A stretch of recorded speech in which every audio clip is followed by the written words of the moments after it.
Maitai Secretary HRD KC Head Office ahambada hojik Manipurgi tongan school singda class 10 amasung class 12 tamliba mahirosing lakadriba makogi main exam sim haibadi class 10 in HSLC amasung class 12 in HSC exam sigi mamangda school masana sinjaba kogi pre board exam नत्रगना pre council exam हाइना कोई पांथोक चरकांदा exam असिदा pass तौब ngamdaba mahirosing हाइबदि fail ओरम कोई हाइबदि कोई फेल ओरम mahirosing असे कोई मेन एग्जाम थमन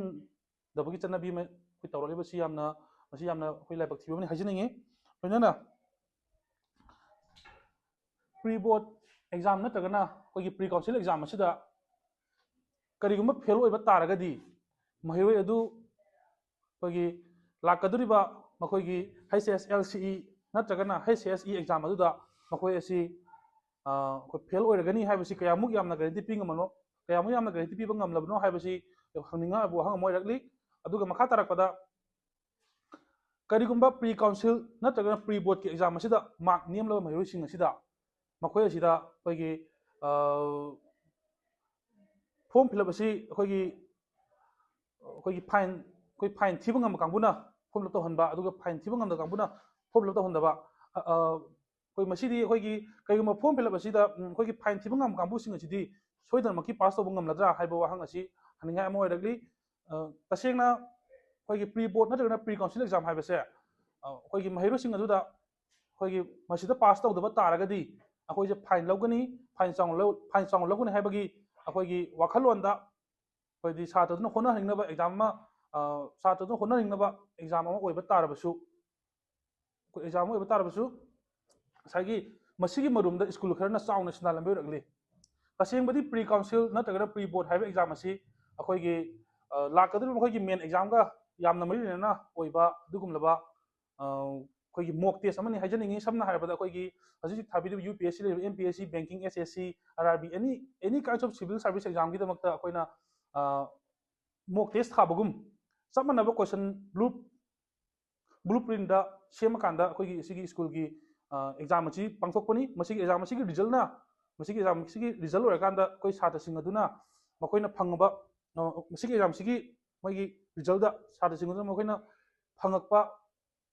मखोइगी रिजल्ट दा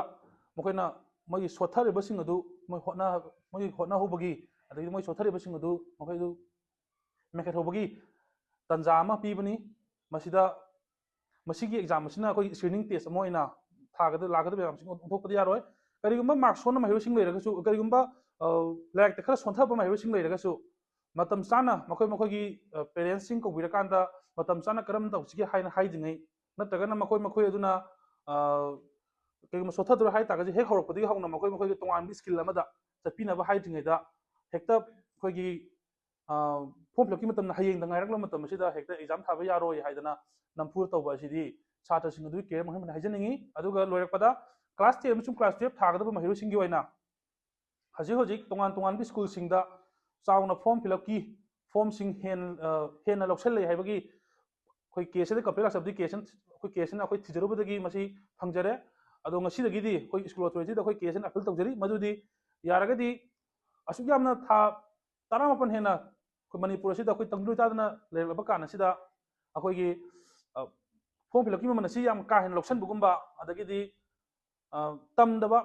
थागी फीसिंग हाइतारे तमदबा थागी फीसिंग असि हेन लौसन बुगुम्बा असि तौबिगनु कइगुम्बा मखा तना तोरंबा तारगदी कोइ मदुगी स्कूल अदुदा कोइ केसना कोइना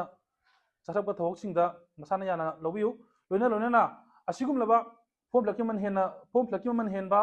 तमदबा थागी फीस लौसनबा अमदी असिगुमलबा कोइगी प्री बोर्ड एग्जाम अमसुंग प्री काउंसिल एग्जाम दा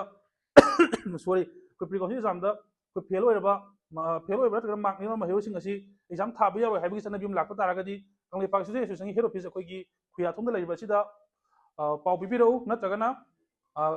कोई KSA की अखोइगी फेसबुक की पेज